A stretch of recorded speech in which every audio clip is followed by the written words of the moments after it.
The topic I want to talk about today is to bring the RoleTailored Client to the next level. With cool visualization. Who loves cool visualizations? Oh, that's quite good, quite good. But actually it's not only about visualizations, it's about add-ins, extensions to the RoleTailored Client.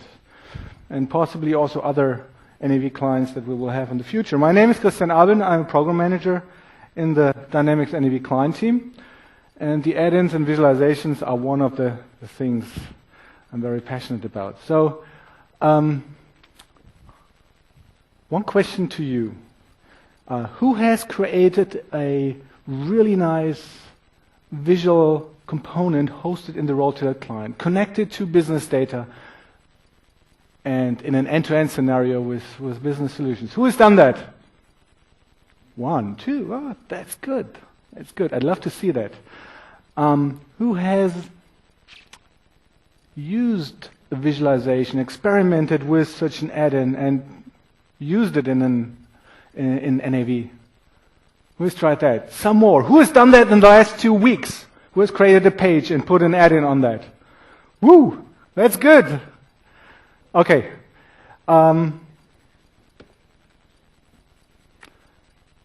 This is where I want to go through. So it's about add-ins. I want you to get inspired by add-ins. We talk about the tools and concepts that are needed.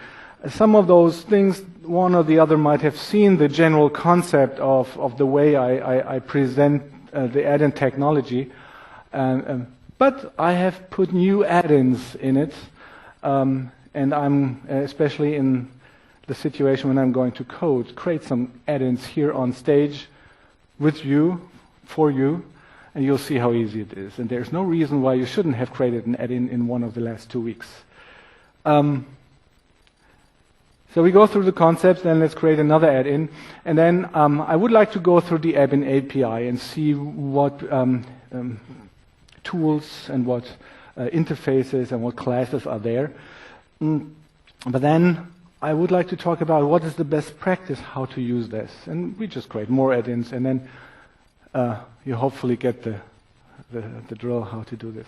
So then we talk about NAV 7. This session was marked as NAV 7. Actually, everything is NAV session in this conference, I have the impression. So I won't show so much V7, but in the end we go to this. I will show what, for example, .NET 4.0 enables, and from that you can probably read that NAV 7 supports 4.0 now. And then we have custom interfaces. I'll tell you what this is. And then in the charting area, I'll tell you a little bit about the charting area that we are improving in V7. And then in the end I have a smiley. And that's going to be fun. Yesterday I went through the exhibition and I found a cool visualization, and it's not great in the RoleTailored Client. I just told them, give me the control, and I go on stage and create an add-in for the RoleTailored Client here. And let's do that in the end. Visualizations I've shown over the last years are visual elements, mental models that represent the complex business data that's hidden in the system and where you have to scroll through. Could also be that it's just input helper, simple methods to enter a signature, for example, or to show the weather or show a map. There are various possibilities what you could do. If we look at the RoleTailored Client, and I guess some of you have done that. Now I need to close that. And look at some of the visualizations that I've shipped on partner source and customer source, previews of those visualizations. You will see that we will integrate those applications into our applications supported by our application developers. So one of the first ones I created is this tree map analysis here. You see here the list of all customers, and they have all the details shown here in the fact boxes. And that same list I can also represent in a much more visual way. Here all the customers are laid out in these rectangles by size and colors. And the size has a special meaning and the color has a special meaning. Here in that situation, the color is sales.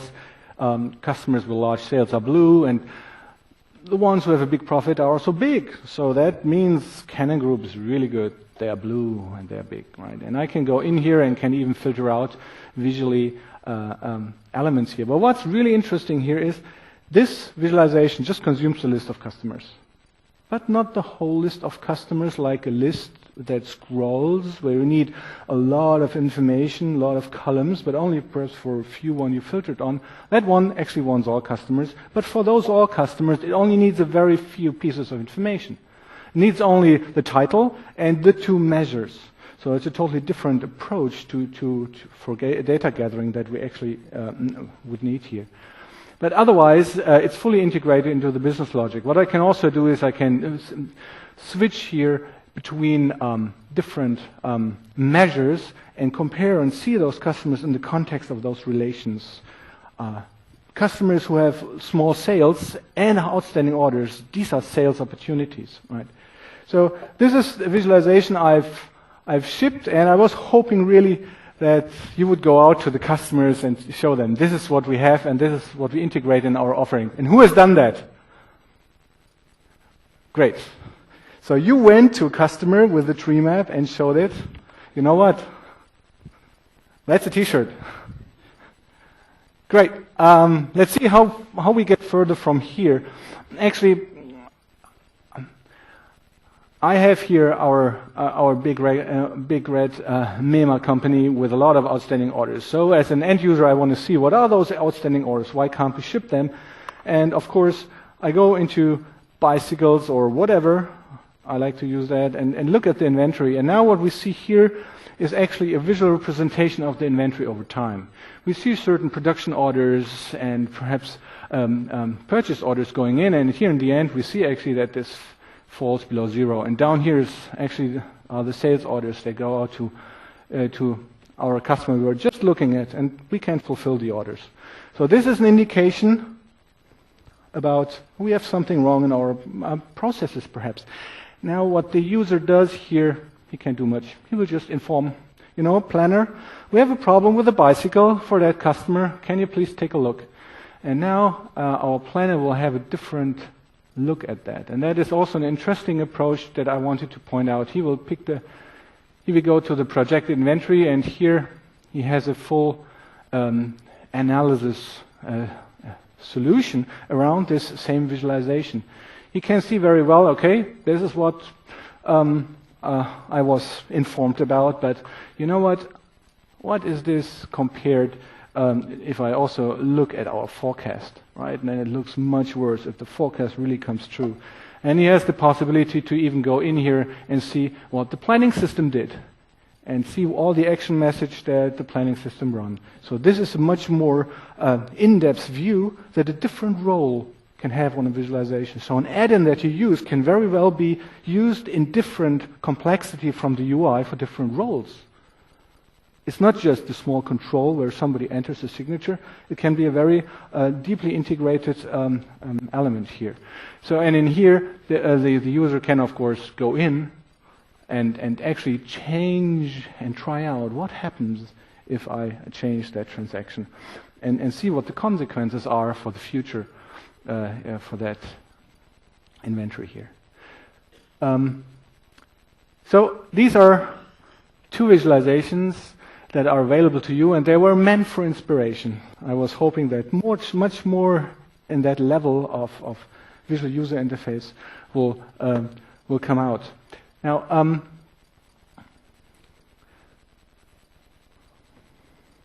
let me go to the presentation again. And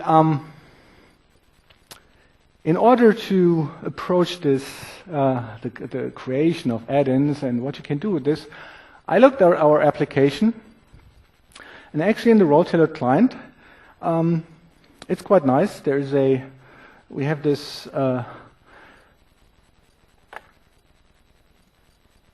a customer card. I can easily dial here, and this number that is saved in the contact will then build a connection to a phone. Oh, well, that's me. So we can do these things. That's quite nice for communication purposes, but it is a very data-bound, NAV data-bound solution here. We have to enter the numbers, store the numbers in the contact. Actually, I would like to see something else. There are these communication services out there that I also have with Office 365, before called Office Communicator, now Lync, where a user has all his information uploaded, set his telephone number, his address for his email address, other communication address that perhaps allow him to have a chat communication, or perhaps even a screen sharing, or to sending over secure documents. And instead of just calling out to a fixed number, I would rather have a notion of contact in that Lync system here, and then use all the communication that are available here. And I, of course, would like to use all the visual elements that help me to see if someone is available of the Lync in UI. So, how do we go about that? The first thing is we need a control, right? So, I've built a control, and let's see what I've done. Pretty simple. I used expression blend for that because it's a WPF control. We have the Lync SDK, and that's free for downloading. And if you install that, you get a number of controls that you can use to compose such an add-in. One here is a presence control that actually renders the face, the image, the picture that someone has uploaded into the Lync service. And it also provides access to all the communication possibilities. Then I wanted to render the name that this person wants to be recognized with in that Lync system, and then I wanted also to have a search, because often when you start with it's the first Lync communication you have in your NAV application, then you have all kinds of input. You have a telephone number, an email, but what is the real contact that this person has in the online communication system? So my idea was, why not search for all these things? Let the user pick one of these search inputs and try to find the right contact in the connected communication systems, which could be Office 365 or MSN or other systems that have a federation. And for that purpose, I decided, okay, we use a search pop-up here that this control can show, and then a user can type in something, and it also provides the capability of letting application code have default values for the search. So that's the control, right? That's something you could build yourself, or you just buy that, right? The creation of an add-in doesn't really cover the creation of control. This is something you can do, or you just buy a control that already exists. Oops.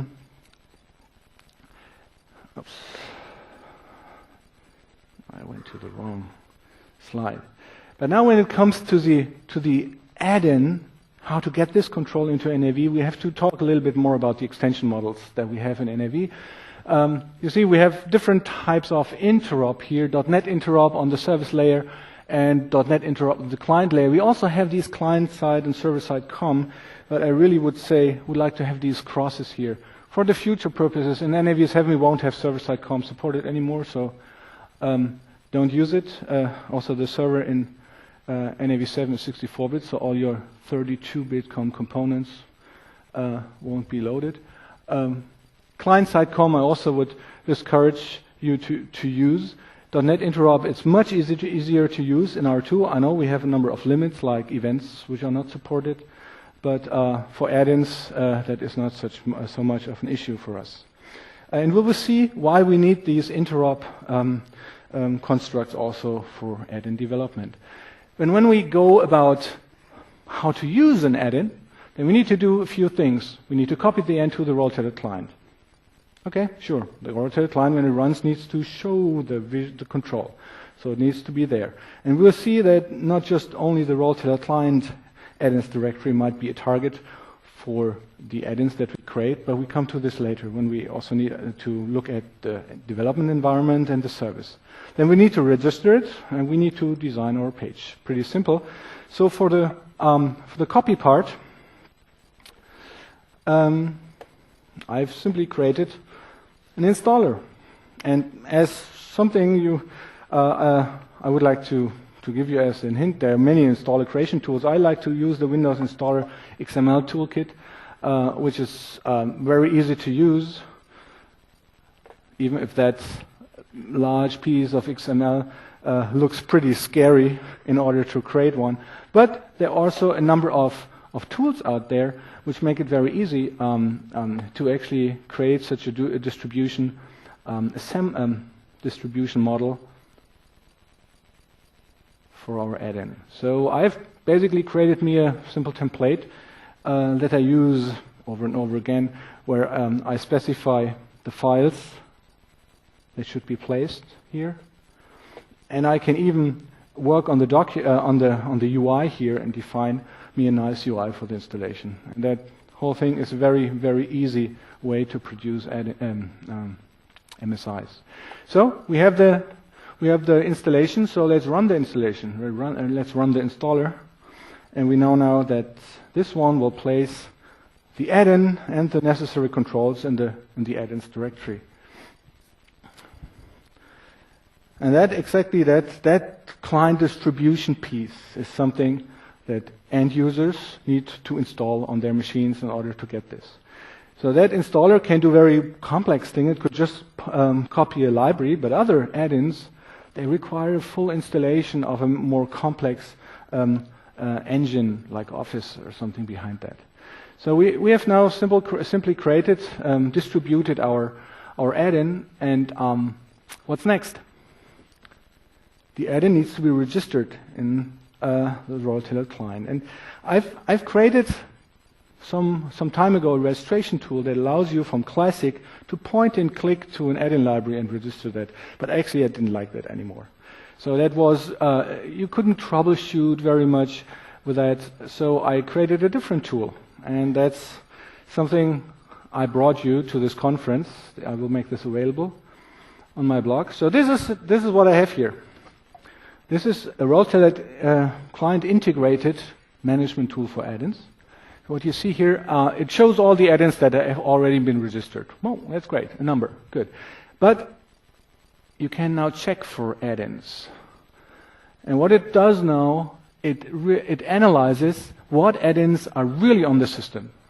And it finds here, in that registered add-in, I don't have a client file. So what is that registration actually about? And I might find, oh, I have another add-in. I switched over to another version of the timeline visualization, and the old one is still registered, but it's not needed in the system anymore. And then here I can just click and register that add-in, and now I have it available for design. So down here you will find that other errors are reported if a library is found that couldn't be recognized as an add-in, or things like that that help to troubleshoot the deployment process. Okay, let's go to the classic design environment. I do, of course, the final step that we need to enable our add-in here.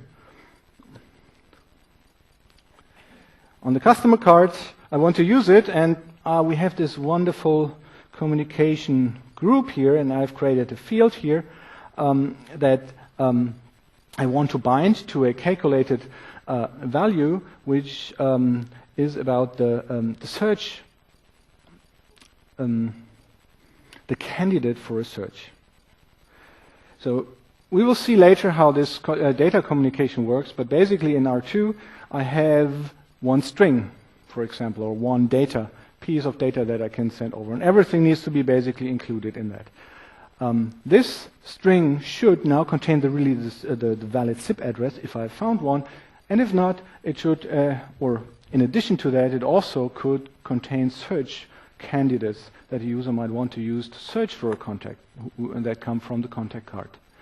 And now I, of course, need to go in the properties of our of our field here and select the add-in. And I've just registered it, and here it is available in the design environment. And very easy now, if I go back to my customer card and open this guy. I have Mauro. You know Mauro, of course. He is a SIP address registered here in that context. So what I can do here, I can go in and search for names which are in the system. And we'll now go through all the contact, and we'll contact the link server actually in the company. There we are. And I also can go in here and say, what suggestions do we have? And and this will collect all the data, the information that are already on the contact card, and I can search for some and find another contact that I might want to take over here in this field. Okay, this was a quick sample of what one can build. I'll make that available to you. Are you interested in that kind of add-in? You are? Good. You'll find that on my blog soon. Okay, good. So let's see. Let's go back to the presentation and see how far we can drive this. So we have done our page design, and I want to switch over now to more the making of control add-ins. What do you actually need? You need Visual Studio, and I would highly recommend using the Visual Studio templates for add-ins. I've updated them for Visual Studio, so we look at them, what they bring. And then each release has an extensibility library that we have to bind to. So I can remember I brought up a promise or a hope that said, if you build an add-in for R2, you will bind reload this also in V7. Seems that I couldn't fulfill this promise.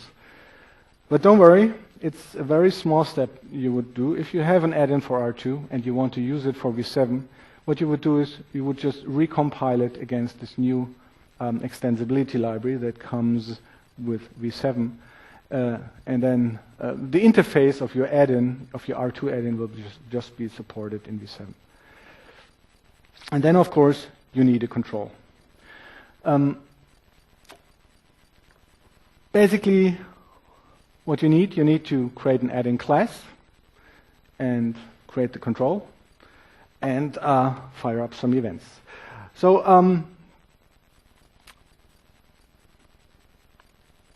let me see how we go about that. So about the templates, I suggest we just look at what those do.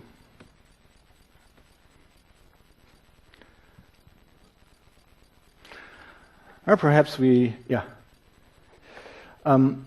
perhaps it's a good idea before I dive into all the templates that we actually try creating a simple document viewer add-in. What I had in mind is we create an add-in that shows the presentation I'm currently showing on the Role Center. And I'm using now the Visual Studio templates that I've created. I'm going to create a project.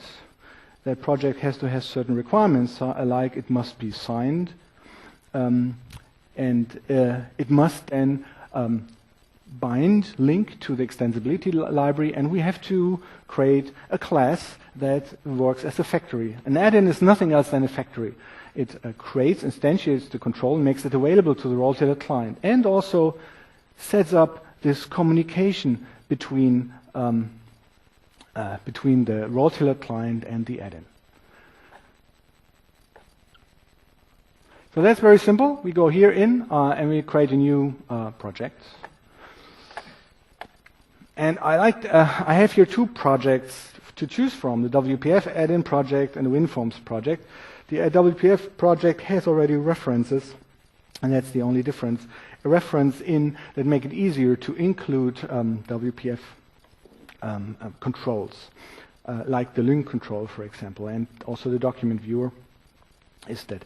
So we call this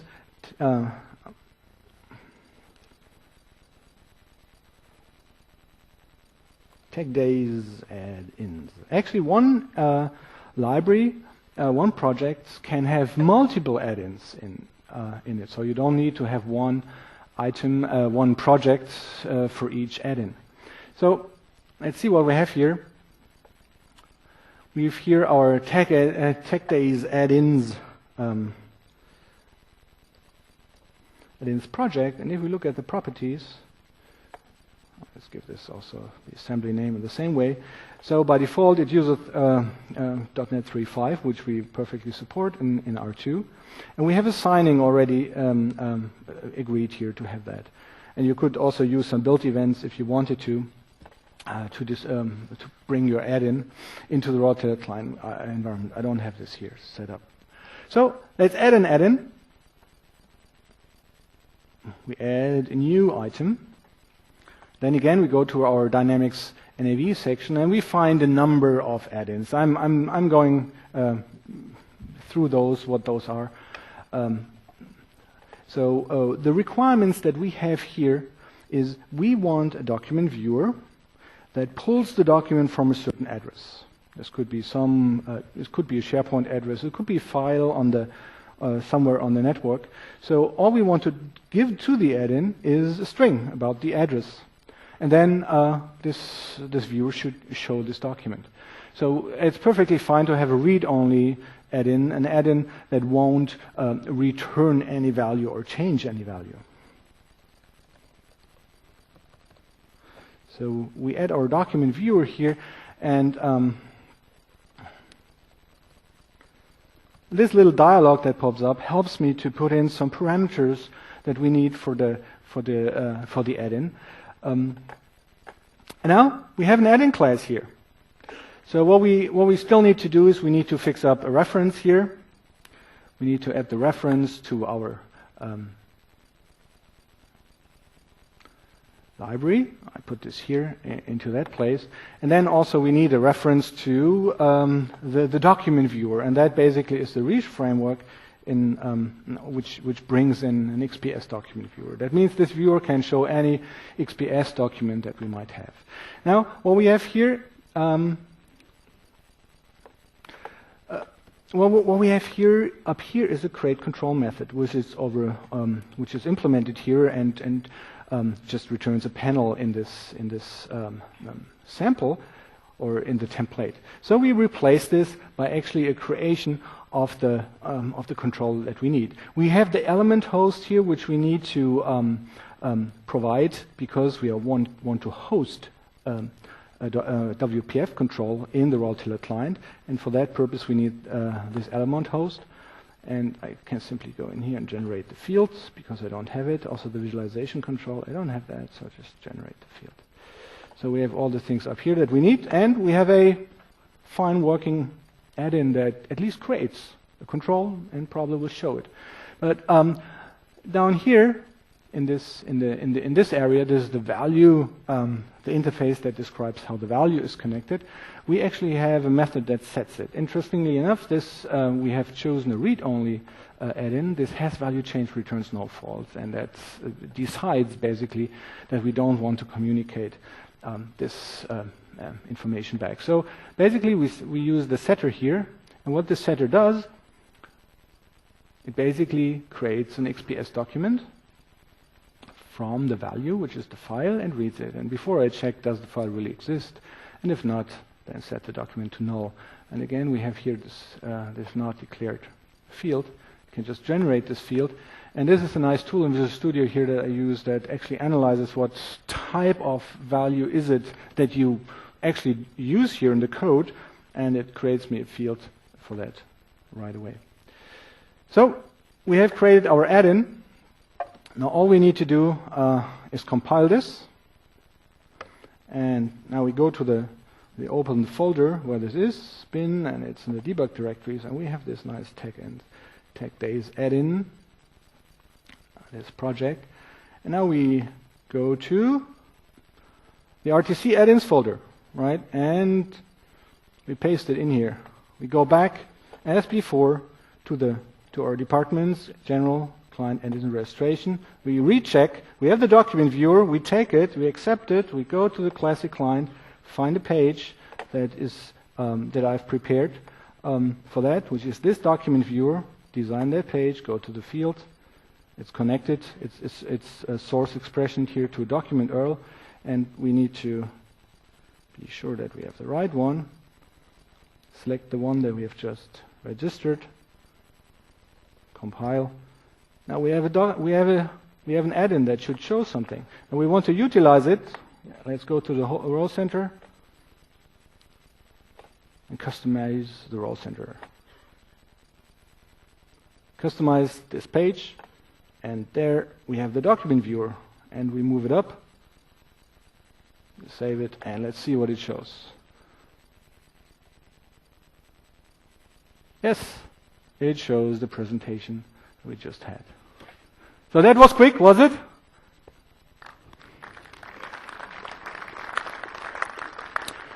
So what I've done to make this showing up there, I've of course edited to the role center page, this part that I prepared before. But everything else we have just created from scratch. So that easy it is to create an add-in in NAV. I bet you can do much better than me in that area. So let's go to the presentation and see what we actually need in order to get there. So I want to quickly step through the class library. What is a control add-in? We have a basic concept of an add-in that is independent of any display target. It's just an add-in for a client. And that implements that interface, and that is basically also what some of the templates do. And then when this control add-in gets instantiated, on each display target, it gets this site that informs about caption, editable, enabled, and these things. Also the style, and it has also always the validation results. If AL code validates, then the add-in on that field gets informed about that. So then we have the control add-in attribute. This tags a class as you are the factory, you are this control add-in. The RoleTailored Client needs to load that. And then we have the for the value communication and event communication, an add-in can decide if I want the value. I implement this value control add-in definition and this event control add-in definition. Now we have done some convenience interfaces like the string control add-in. This is basically an add-in that knows I want to communicate a string, and I like to be able to send an event back. And that event in R2 is always a control add-in event. And we'll see that there's more functionality in V7. So then we look at the display target side. When you implement an add-in, then the app code, of course, doesn't care about whether it's a SharePoint client, a WinForms client. But the add-in library very well needs to care about that, because the add-in library for the RoleTailored Client needs to return a WinForms control. So that's why there's a WinForms control add-in interface that derives from the iControl add-in interface, and that returns a WinForms control. If we had a SharePoint add-in here already, then I have a iSharePoint, iWeb control add-in, iMobile control add-in, whatever it is. So, and then from that derived, we have a class that is a WinForms control add-in base class that we typically use as a base class in the add-ins that we have. And then derived from that a string control add-in base that is specific, working for things, for controls that expose a text property, whatever this is. Most controls in WinForms have this text property, and it will update this from the value automatically. So these are the two controls we basically have. We have the add-in base in the add-in base library. We have this base class for static controls, like an image that you want to show. Right? It doesn't a static image, company logo that is not updated from application. And then we have this this base class that makes it easy to create an add-in based on a string. Now, what's the best way to use these APIs? So as I said, we have a number of templates here, and I just want to show them. So let's go back to our solution and just look at some of the some of the add-ins that I have in here. So the most simple one is the static add-in. That is the one, the most simple add-in that you could think of. It has this control add-in export up here, and RoleTailored Client looks through all the assemblies and finds a matching add-in as he has been requested on the page, and it must also be registered. And then this thing is asked, please create a control. And then there's the low caption control, can return true or false. So this control needs to show something. There's no value coming. Very simple. Now, let's take another one.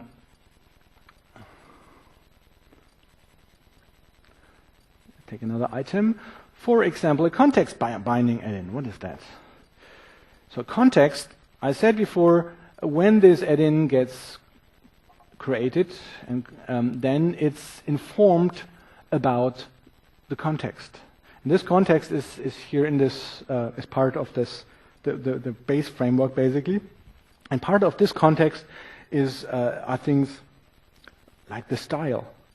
And there's even here an event handler hooked up, or this is available that one can override to react on changes on the style. And the same thing exists for changes on the enabled state, changes on the read-only state, and those other elements, changes on the validation result. So every add-in basically can do this. This is a special add-in that could be used, for example, to visualize a small warning based on the state on a field, for example. Let's look at another one. So the read-only text add-in, we had that, right? This was the one we used as the base class for text communication here, the control that simply gets this value, and it's read-only. If it would be read-write, then here has value change would return true, and get would retrieve the value from the control. And that, what the RoleTailored Client actually does, when it goes through all the fields, when checking, do I need to save something? Then he asks those add-ins, has the value changed?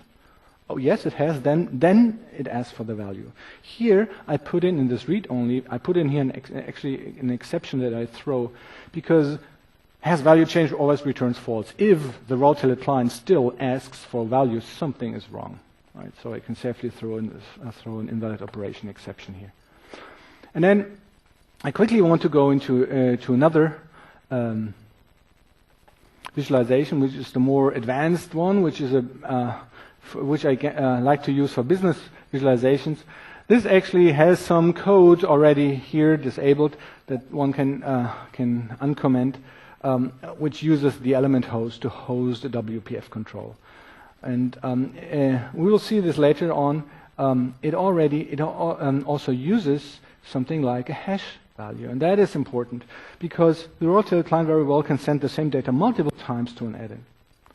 Right, just through refresh operations. And normally for a text box, that's not an issue. It just draws the text again. But for a visualization, it has to parse the complex data that arrive that might lead to flicker and remove all visual nodes and build them again. So a simple hash check can help understanding whether really different data have arrived at the control. And we are going to use that in a second. So let me simply remove those, not the hash helper, those add-ins that we've just created. We don't need them right now. And the hash helper, let's remove that too. So, okay. Now, is that all we need? Just the interface? I think we need to talk a little bit about what we actually want to implement. So, if we look at a more complex visualization that shows a lot of data, we have to talk about how is the data being shown, how is the RoleTailored Client sending information to how show the data, and also how that works together with the data that are actually shown, and how that works on our slim XML communication or string communication line that we only have. Right? And the idea is that we basically have a view model, define a model that describes how are the data being sent over, and then actually the data also sent over in that way. And the idea is that we have a standardized description of how that is done. And we'll go into that, and we actually try to create this. So my idea is we have a view model library and an add-in library. It could also be the same library that contains those things, but they are used on both sides, on the server and the client. So the server knows what is the model that I have to fulfill in order that the add-in can actually understand what I'm talking about. Right? And then I can actually write a test application that also uses that same concept as out of the RoleTailored client. So what are the resources, the tools we have for that? .NET Interop and Client Add-in. And I propose here that we create another add-in, this time a chart add-in that uses XML data and a model in order to show its data. Let's try that. So we stick with our control here with our add-ins library and just add another one. And this time we take this business data visualization and call this WPF chart.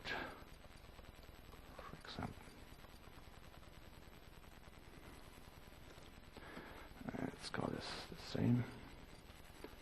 Oops, sorry, I didn't want to press cancel. That was the wrong button.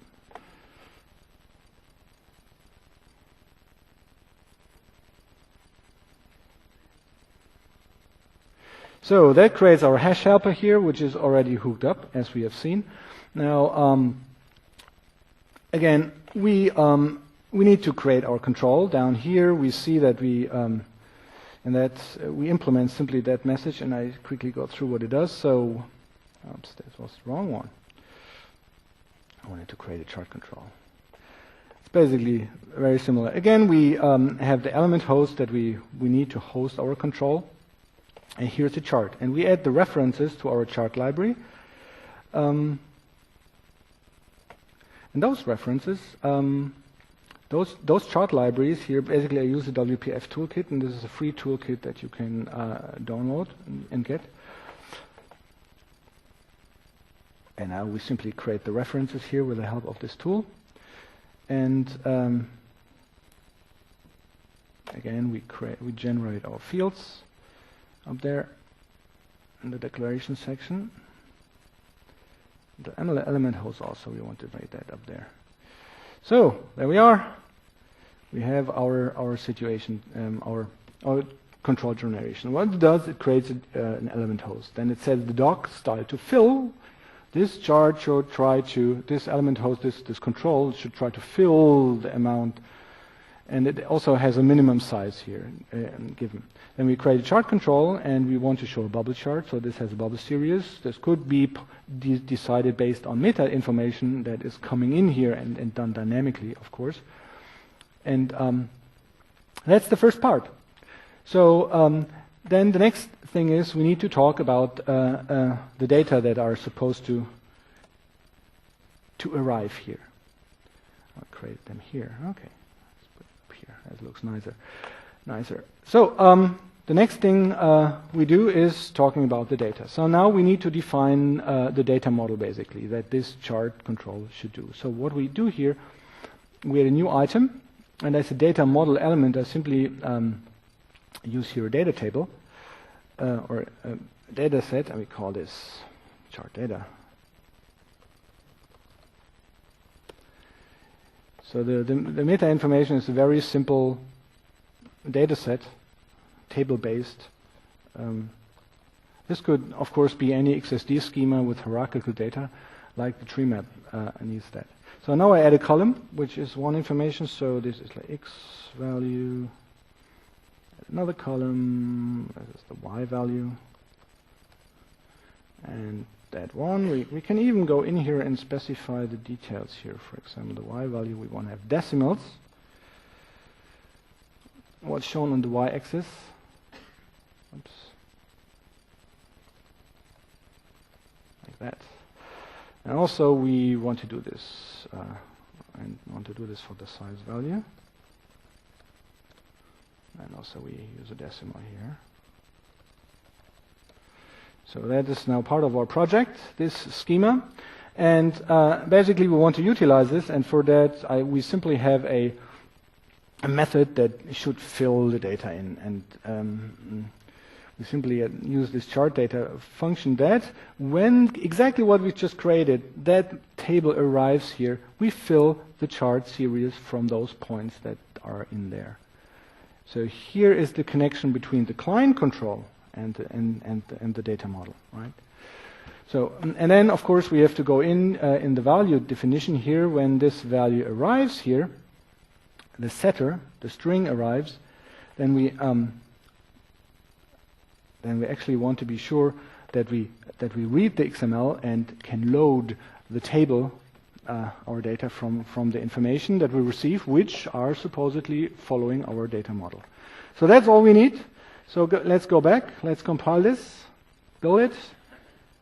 Let's go back to our registration, general client registration, see what we got. Another,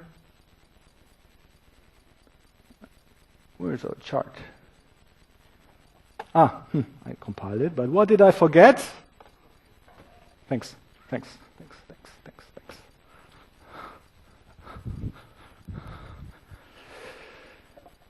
So, let's do that. On the file in Windows Explorer, debug, take this one, and I think the other one is already there. Here in the add-ins folder, replace our library, go to the RoleTailored Client.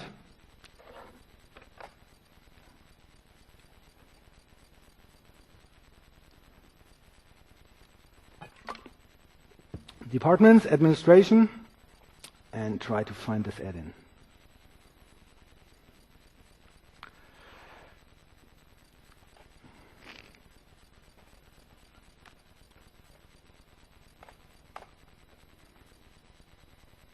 Okay, there's our WPF chart. Register it, and we are ready to use it. So now the question is, how can we use it? Now we have to talk about how is this data, this meta model that we just created, the schema, the data schema, how is that hold on the AL side? And in the beginning in SP1, without the interop, I proposed that an XML port would be a good way. So what I actually showed was we designed an XML port that exactly looks like the data that this that the chart expects. And actually the XML port serializes nicely into that schema in that data format that our RoleTailored Client, the RTC, or the add-in can read when it deserializes. It's just the same schema. So that would technically it works. But what we also need here is also a table that corresponds, that I can fill and then can use the XML port to serialize it. So I basically need two objects in order to fill in data that actually client add-in defines. I don't like that. So a better approach, I believe, here is, let's quickly look at the code on that page, what it does. It's actually quite complex, I would say, right? So it first fills in the data into the table, and then it uses the XML port with streams to actually export the data.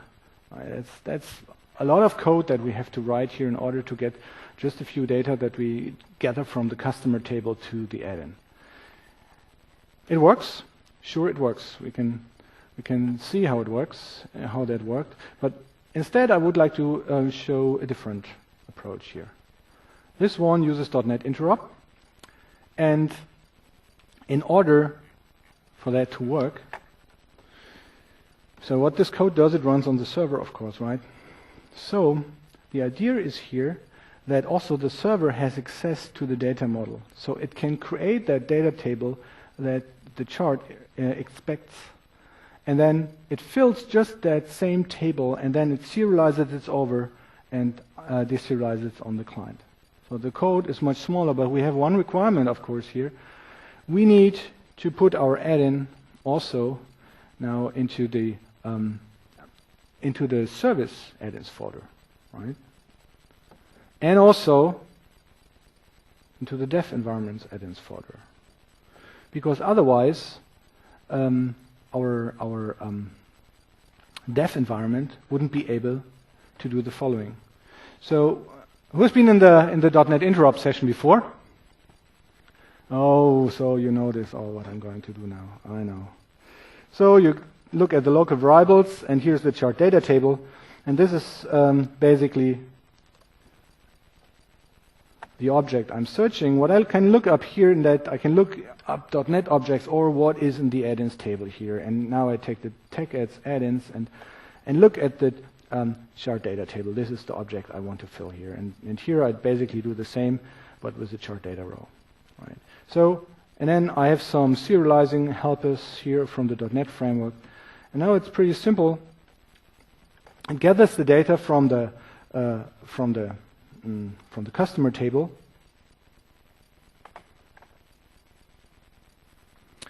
serializes them over. There, I missed it. There it is. And shows them in the chart. So, in that, we improved already about what we did with XML charts, just with interop. This is what we easily can do with R2. Now, I have another proposal here which makes it even a little bit easier, if you like. This is the notion of a value bag. This is another .NET control, and this makes the code even smaller. Again, we need that data table, but instead of serializing that over, we simply put that into a value bag, and there we can also put other things in that value bag, not just the chart data. We can put in colors and whatever chart types, perhaps, just in that value bag, and serialize it over. And on the other side, the add-in uses again a value bag and just unpacks and requests the data out of that bag. Very simple to use.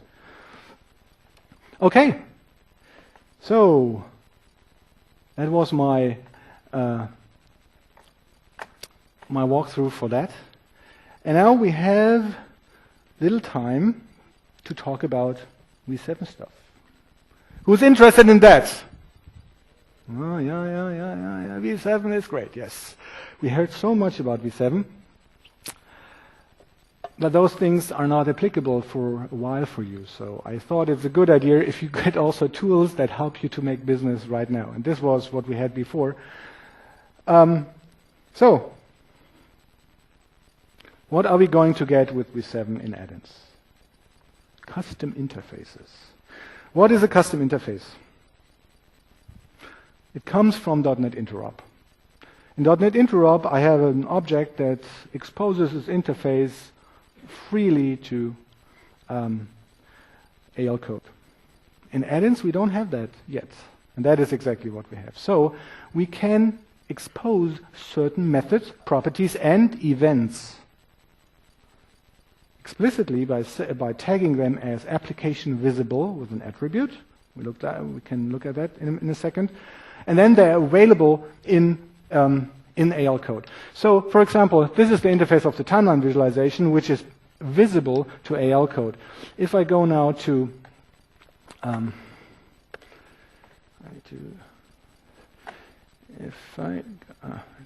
close that. If I go now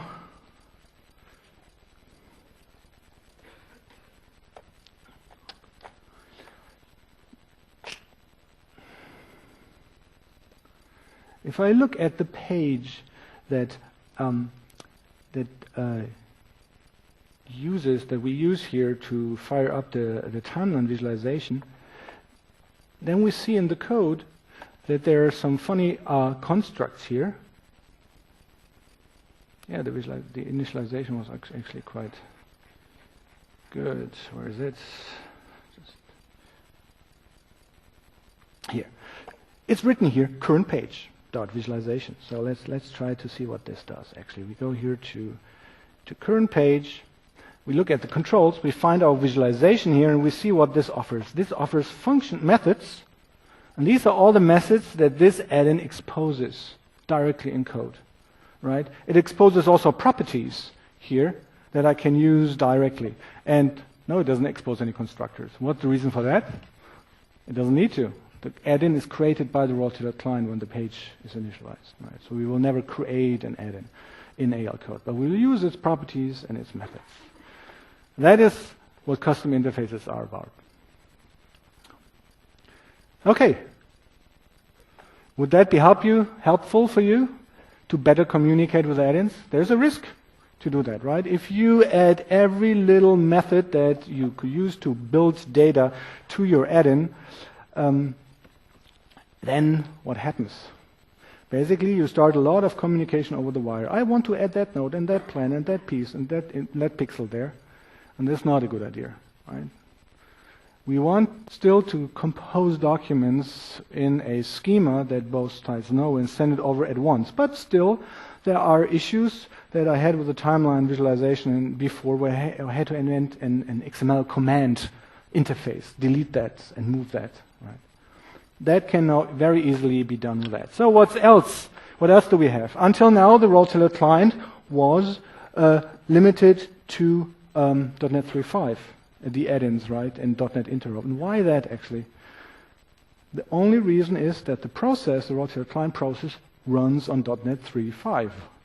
And the .NET 3.5 process, by definition, cannot run a .NET 4.0 piece. That's the only reason.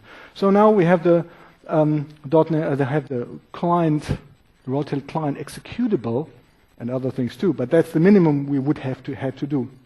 Well, we had to do actually to fulfill the request. So the process runs now .NET 4.0. Just by that, we can now use all kinds of fancy .NET 4.0 offerings. And that's also, of course, true for the server. So, if I start the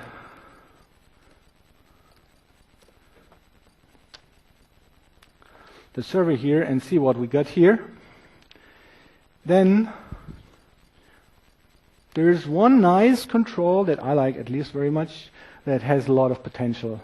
This is about a workflow. This is a visualization of Windows Workflow Foundation. And what you can here, what I've implemented here, you can just implement a sample workflow, and that is visualized in a very nice way. So actually, to me, that looks like a checklist, simple workflow editing capability that someone could add that actually defines logical statements like in a visual programming language that can be defined and monitored here on the client. I can enter here do while if I wanted to and drag this around and rather connect it to this one. Oops, I have to hit it to that one and then connect this here. And by that I can build a logical flow. I can actually define condition here in a script expression. Now all we would need is that something posts this workflow back to the service, and then this could be actually run, right? So this is an idea, and those program control, flow control elements here that are targeting NAV could really help here with that. But here right now you see that integrated control in V7. Okay, what else? And do we got charting in V7? I don't dive so deep in that, but the charts that we have in RoleTailored Client haven't been very well received, I would say, because they're not very powerful. We only have them on the role center, or we can switch a list to that view, but the configuration of that is very unfriendly. You have to open an XML file, and some tools have been provided by you, and I can very well understand why, to build such a chart definition. All right, and in V7 we want to have more focus on those charts, so it will not only be green, that a shade of green that you can see, and we will have charts attached like fact boxes everywhere. You should be able to configure a chart with the UI, so an end user can actually do the configuration of the chart. So that is one part. We improved the charting control that we have a lot, and then while doing that, we actually create a new chart add-in, a chart add-in that we make available to you for CL developers, right? And that is, I believe, extremely cool. It it exposes a very simple interface, and I just want to show that, how that looks like.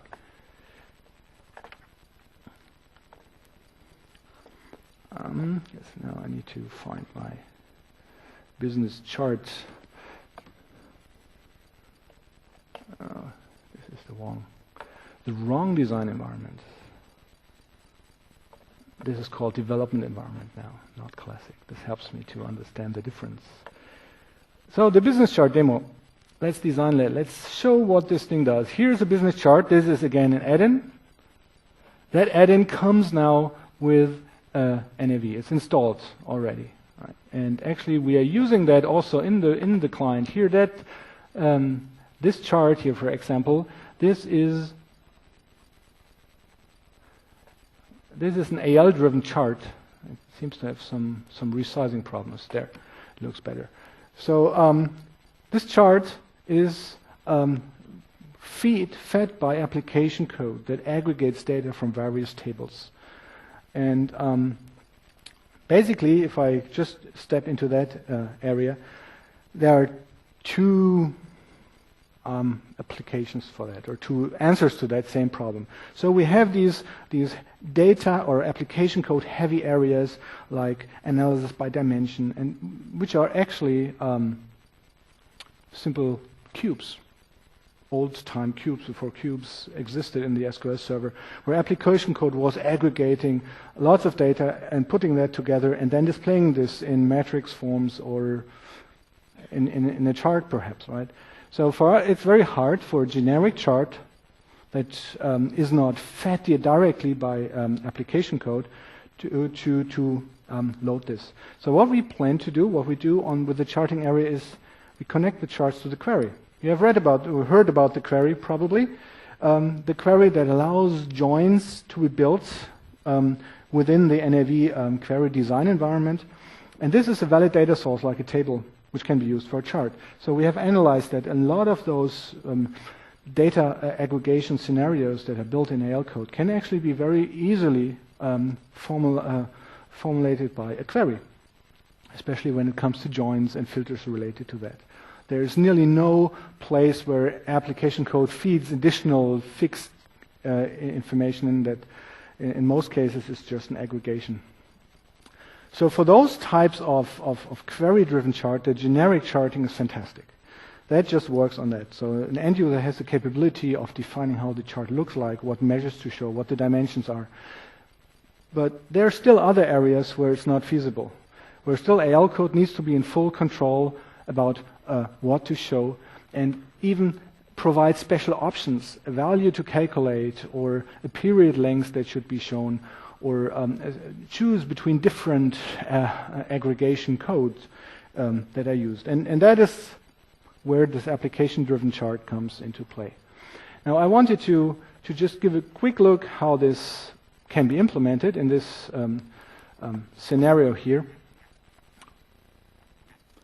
I basically initialize the chart. What I again do, I initialize again a business chart data object, which is used through .NET Interop.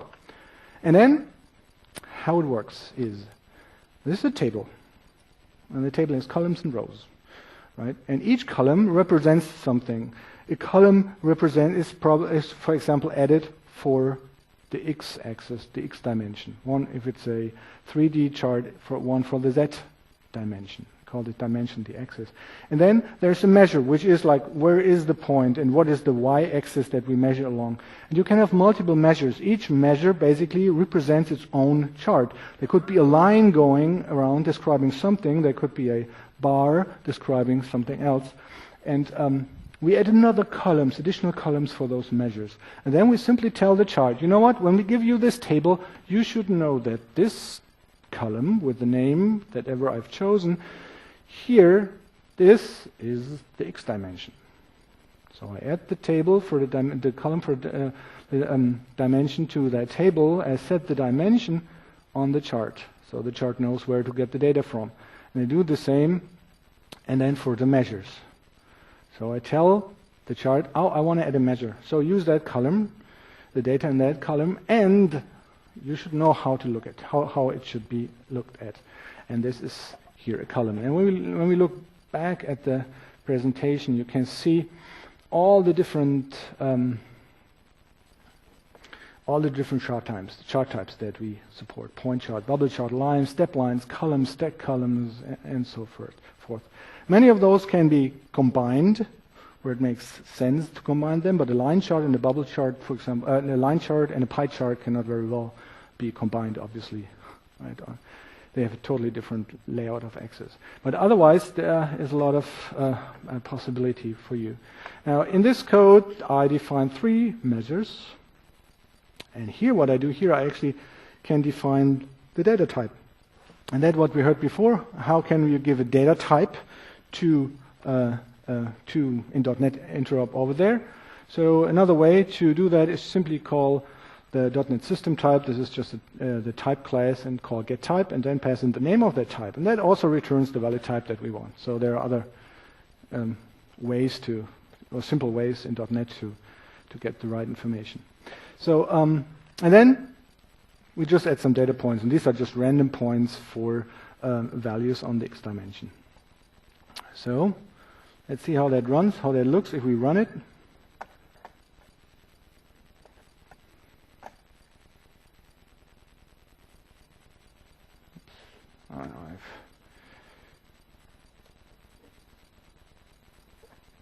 So there's our chart.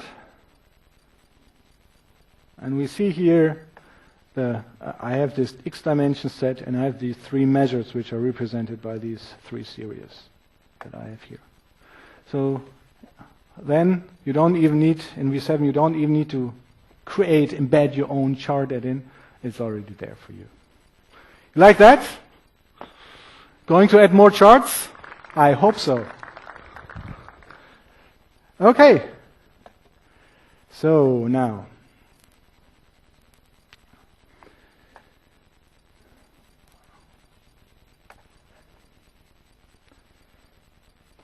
what happened to me? I've seen something cool. I don't want to make any commercials here, but I just walked around at the exhibition, and then I found this nice control, and I asked them, you know what? Can we get this into the RoleTailored Client? Yeah. Okay. Can I get the control?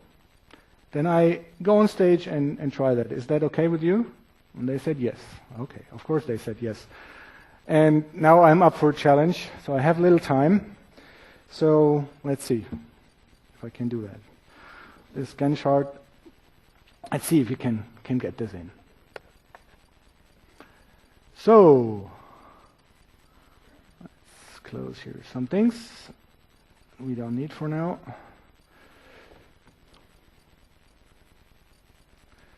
So what I have received is a project, a solution. No, basically I've received a control, and that control library allows one to host a control, like here, this Gantt chart control, in a WinForms application.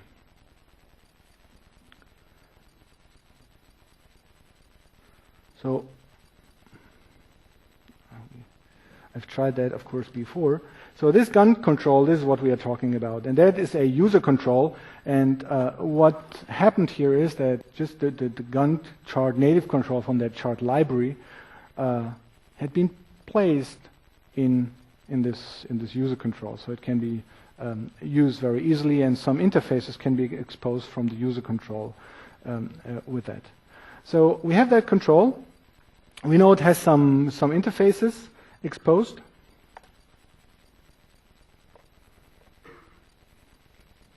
Those interfaces are, for example, you can print it, expand, collapse. I've exposed some simple interfaces, but you also can load data into this control. So that's basically just a small user control that helps us to interface with that better. Okay.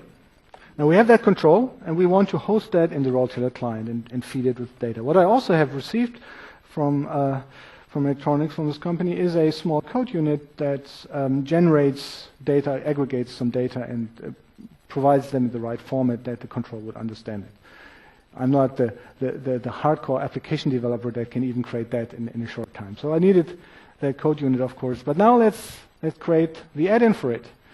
So we know how it worked, right? So we have that solution. I just used that, and we have to add the extensibility library. I've done that. Now let's just go in here and add a new item that we expose from that library, and it's in Dynamics NAV, and certainly we want to have a business, we can use a business data visualization add-in for that purpose, because it provides this nice hash value. Okay.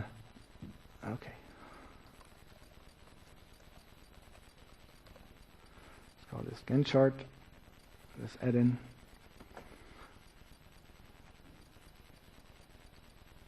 Gantt chart. Okay. Now I go to my toolbox. We need to do the same steps again that we have done before. So we need to create the control. Let's replace that code here.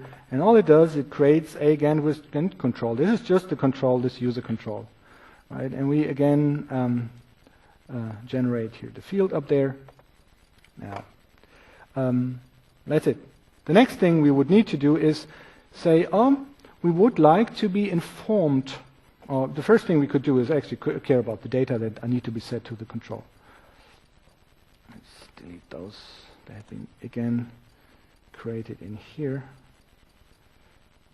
Okay. Move them out here. So, in our value setter, we want to utilize the string that we receive, and if it hasn't changed, send it to the visualization. So we calculate the hash value and remember the hash value. If it hasn't been set before, then or is different, then we simply call the controls load data with that string, assuming that the data format is the proper one. That's all. Now we want to do something else.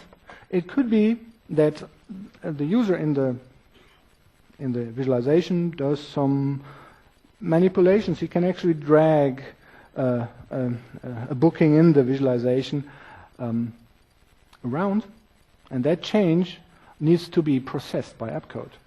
And the visualization controls offers here a node modified event that sends over some information. So before, what will we do with that event? We have to communicate it to AL code. So in R2 we could have used the control at in event and just fired the control at in event with a message ID. But now we are in V7, right? So let's do it differently. We expose an event, public event, and we call it application visible. And by doing that, we actually allow AL code to be written in the handler of that event. And we will see in a second how that actually looks in the CL development environment. The next thing is we want to have some methods that the add-in code can call. I have a button on this page, and when I press the button, then these nodes on the left side should get expanded and collapsed. That helps me to navigate better. So what we also do, we not only expand an event, we also expand a property. And this property should then be accessible from AL code. And that property simply is collapsed when it can return the value, of course, also it can set the value to it. So that's it. That's all we had to do, these few lines of code. Now we compile that, it succeeded, that's good. We open the folder, and now we go to our bin debug directory and take those two libraries that we need and put them where? Any ideas? Where do we need to have them? In the RoleTailored Client, I guess, right? There is a Gantt chart. In the server?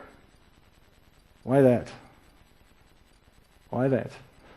We don't have any .NET interrupt object that is necessary to be used. In the chart situation, we had this data model or this chart data thing that we used on the server to compose the data. But here, it would be a good way, and this is actually something that should be added on top of that. We don't have that yet. Right now, it's a string that is communicated over to it and composed by the code unit. We don't have any model object right now in the add-in that those two worlds could share, but I really like to have that. But in the development environment, we need it. And why that? Because now we have custom interfaces.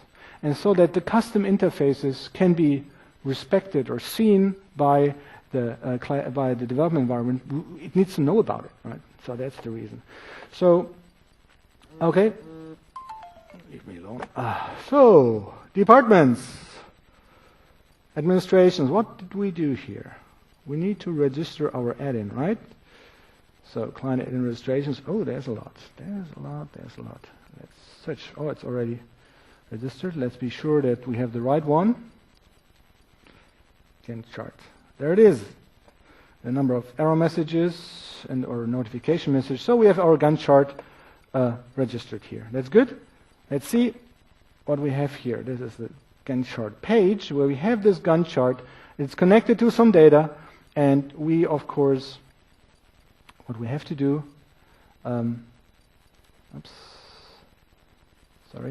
Let's look at the code.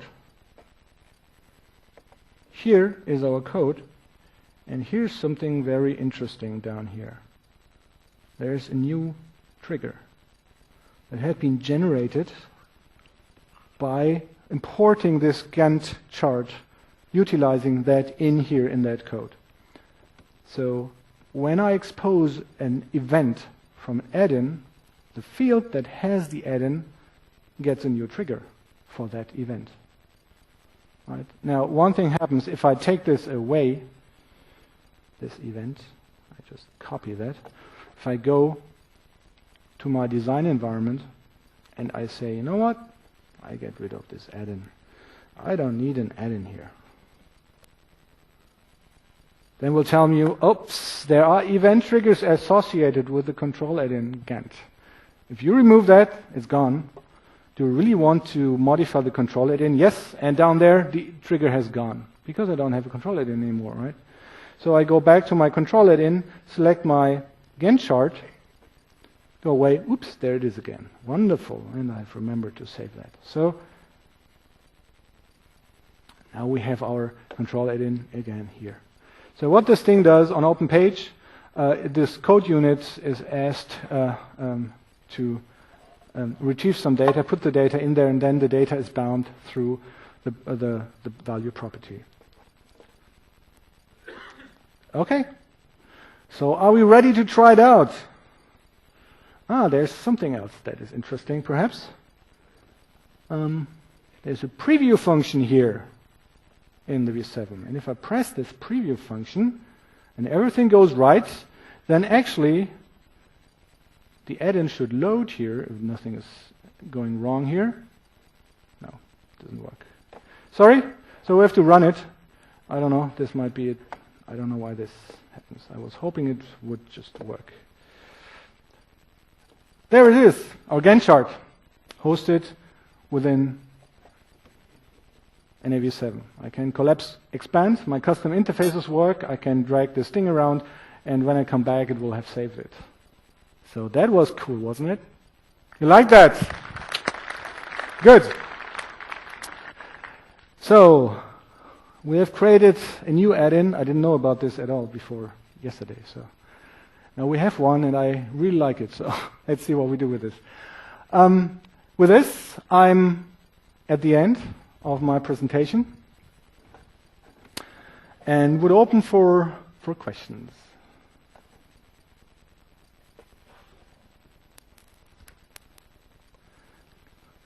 So, any great questions?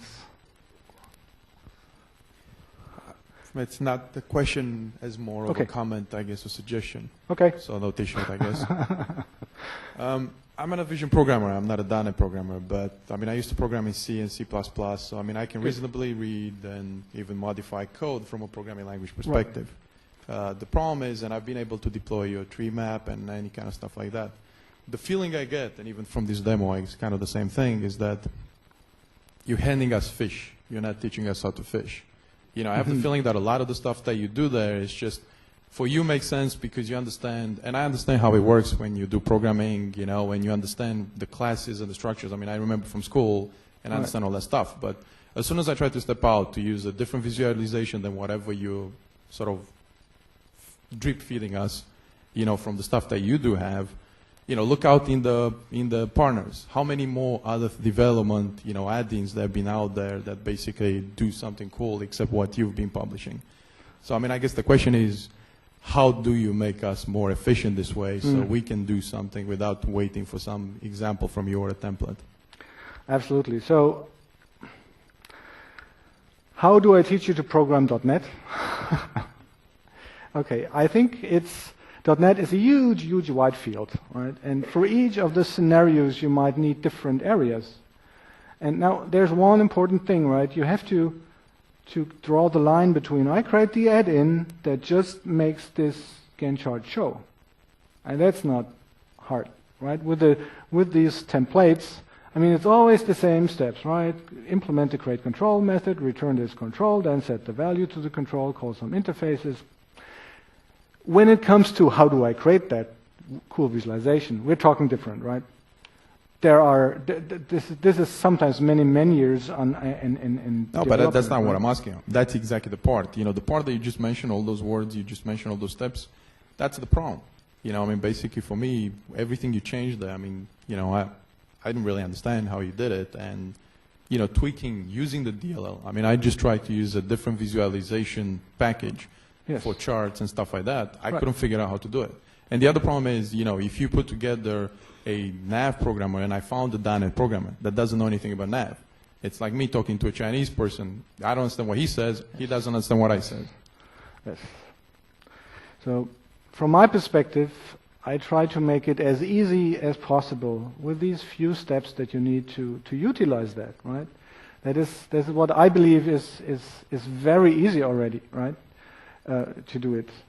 And I think a good way to go about this is just try these examples and go step by step through it, use the tools, and suddenly you don't think it's complex anymore. For those scenarios, right? If you go about writing now an integration of a workflow, Windows workflow with custom actions and stuff, then we are talking again, right? Outside of add-ins, we are really talking complex .NET stuff. Right? So you can start with these simple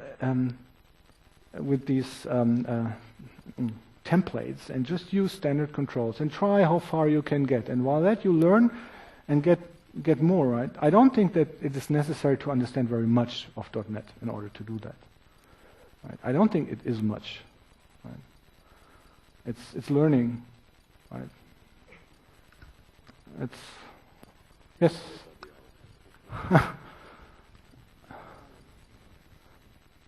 So, yes.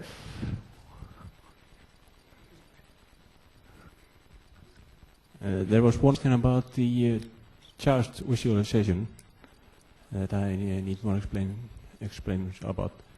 Which chart visualization are we talking about? The one that you also put on the server add-in folder. And you said that the server would create the data. Yes. And then it will be displayed on the client. Yes. How does the data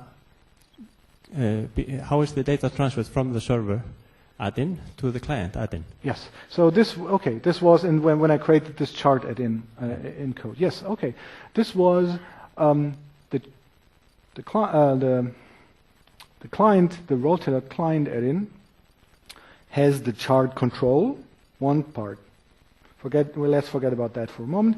And then it also has this data definition. I use the data table or data set, which is a typed data set, so it's not exactly. I have a string for the x value and y has a decimal, and this is a table. This is a definition of a data format that can be seen, it's XML or it's in that object, just filled, right? And this is the data definition. What I've done now, I've taken that add-in that contains this data definition and put it into the server directory, add-ins directory. And suddenly the server had access to that data table.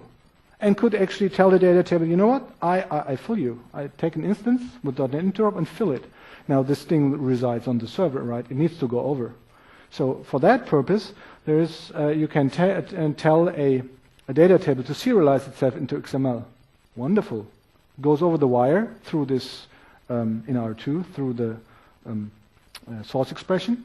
And on the other side, the same data table object reads the XML and is there in the same data. Now the chart can just show it. That's the idea. Okay. Okay.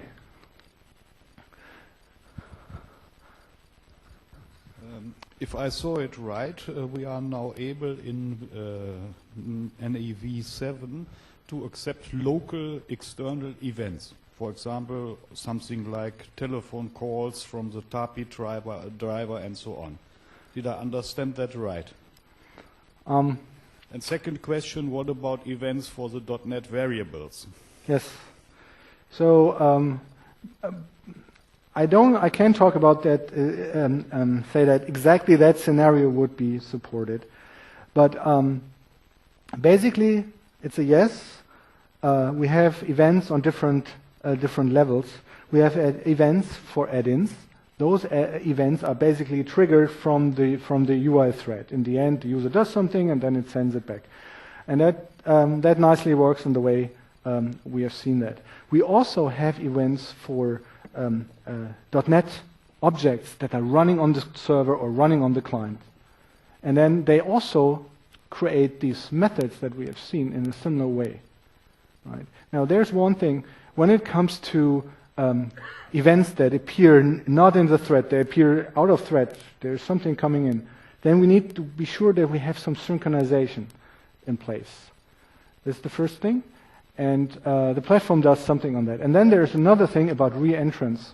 So we have the situation, for example, in onValidate, you change some values, some properties on the add-in.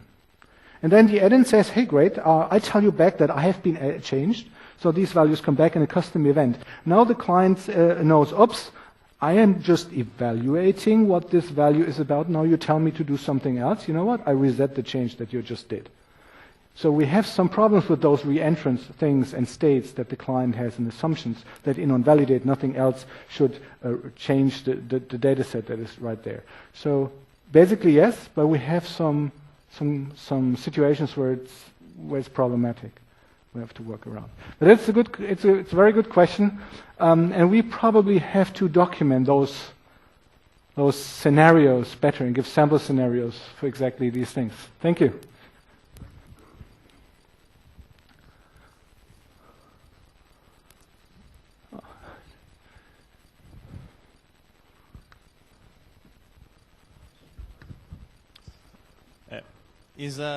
Are there some plans to make client add-ins available for list pages too in the future?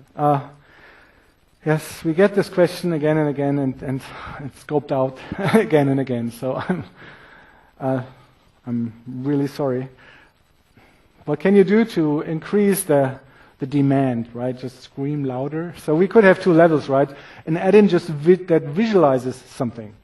That's something that is rather doable, so the add-in would need an interface like paint yourself into a rectangle, and we take that and place it in the list. But then there are other things like I want to interact, I want to change, I want to edit, and then it becomes more difficult because then we suddenly have to host something in the layout of the grid which is not meant to be hosted. That's pretty hard for us to do. It would be easier if we would have a different, like have a WPF rendering in the grid or something. That would be much easier for us to do. Yep. Above here. Same question in the kind of the event area. I can understand that it's possible to handle UI events, but is it also because it's not possible apparently right now to have alternative events directly influencing the UI, which was possible in the classic client with automation objects. You could get information on serial port and directly change the UI to process the data coming from the serial port. At the moment, it appears there's no possibility. I tried it with add-in events, but what you said yourself, there's a problem with the synchronization of the incoming event while the interface is processing. Is there going to be a solution for that, or a workaround or something? So I would say as long as it's running on the UI thread, there's a good chance that it actually synchronizes. But I actually have to try it out, those scenarios. So there are certain scenarios which just don't work. These are threads running the client, not synchronized with the UI thread. And those events, I couldn't, for example, a timer running in a thread timer running on the client in a .NET interop object. That would never be noticed, right, without some communication being going on. So, yes, I'm not an expert on the interop with events, I have to say, in V7. Hi. I've got, again, a bit of a request rather than a question, but could it be possible to engineer the matrix forms that we knew in classic clients as a control add-in? Because I think most of my colleagues would agree we've had some challenges with matrix forms in RTC. Right. So what for that would be needed is a control, and I've actually seen someone doing things like that. And then you have to do your own data adapting, let's sense the information to the client and does this interfacing. So I would expect that there's quite some integration code also needed for that to work. Right.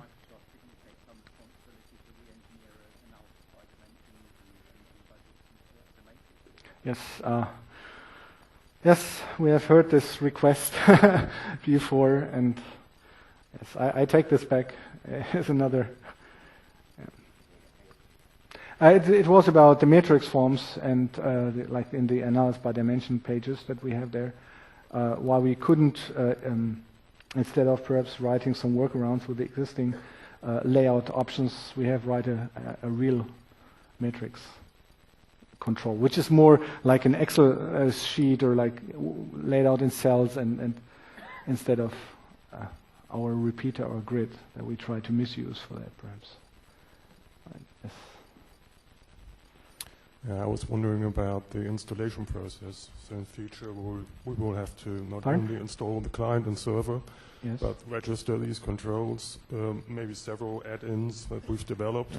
Will there be any sort of templates or any sort of installation routine that combines these control register actions so we don't run into the danger of forgetting any installation procedures? Yes, so I see that. So there are two parts of it. How to get the client into the client machine, right? Mm-hmm. And then how to assure that the registration actually is done. Yeah. Right. And when you import right now objects then in R2, then you have to call some method that basically does the registration for you. Mm-hmm. We had shown on Freddy's blog, we had shown a YEL controlled or supported distribution mechanism. So you would write your MSI and then this would be loaded from the server side and then installed on the fly. But those installations still typically require administrative permissions, right? Because the add-in is essentially installed somewhere in the program files in the add-ins folder. And that is a general problem, but it could be solved in a network situation with group policies that allow certain MSIs to be run even by users without administrative permissions. So there are workarounds for that. Yes, and for a general distribution mechanism, we look into that. We have that kind of on our wish list to solve that. We have to solve that when we talk about network scenarios where we don't have a local installation, right? Then it's even more important. But I don't have anything that I could show you for that. It's a very good question. Distribution, yes, we have to solve it. So, any more questions? Otherwise, thank you very much. Oh, where did you get that tie? Oh, this tie. Oh, this tie. This is funny. I bought this in Germany when I lived there in Karlsruhe. There was a small shop. They had only these things and all kinds of nice rings and jewelry for men only. And this shop wasn't actually going really well. I don't know whether it was because these ties, they had a lot of in the screen and nobody wanted them. So I loved them, so I bought them all. But then the shop went bankrupt.